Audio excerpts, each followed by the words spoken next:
Telugu cinema ఇండస్ట్రీలో అనేక మంది దర్శకులు అనిల్ రావుపూడిని ఆదర్శంగా తీసుకోవాలి.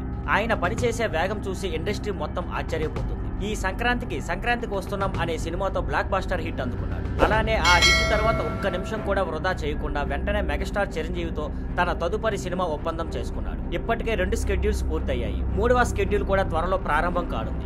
ఈ మొత్తం ప్రక్రియ కేవలం 6 నెలల్లో జరిగిపోయింది. ఈ సినిమాలో చిరంజీవి, వెంకటేష్ కలిసి నటించబోతున్న ముఖ్యమైన సీన్లను వచ్చే స్కెడ్యూల్లో చిత్రీకరించబోతున్నారని సమాచారం. అనిల్ కామెడీ కమర్షియల్ సినిమాలు తీసినా తక్కువ టైంలో మంచి క్వాలిటీ అవుట్పుట్ ఇవ్వడంలో మాస్టర్. ఇది ఎంతో మంది దర్శకులు నేర్చుకోవాల్సిన విషయం. ఇప్పటికీ కొంతమంది యువ దర్శకులు పాన్ ఇండియా కథల వెనక పడుతూ సంవత్సరాల తిప్పలు పడుతున్నారు. ఉదాహరణకి 2023లో తొలి సినిమాతోనే 90 కోట్ల గ్రాస్ వసూలు చేసిన ఓ యువ దర్శకుడు ఇప్పటికీ 2వ సినిమా మొదలు పెట్టలేదు. అదే విధంగా 2020లో నేషనల్ అవార్డు గెలిచిన మరో యువ దర్శకుడు కూడా ఇటీవలే తన 2వ సినిమాను ప్రారంభించారు. ఇలాంటి పరిస్థితుల్లో అనిల్ రావుపూడి వర్కింగ్ స్పీడ్, అతని సక్సెస్ ట్రాక్ ప్రతి దర్శకుడికి ఒక పాఠంగా ఉండాలి. ఇదిలా ఉండగా చిరంజీవితో చేస్తున్న సినిమా 2026 సంక్రాంతికి విడుదల చేయాలని అనిల్ ప్లాన్ చేస్తున్నాడు. ఈ చిత్రంలో నయనతార, క్యాథరిన్ ట్రెసా హీరోయిన్లుగా నటిస్తున్నారు. Thank you for watching. Please like, share and subscribe.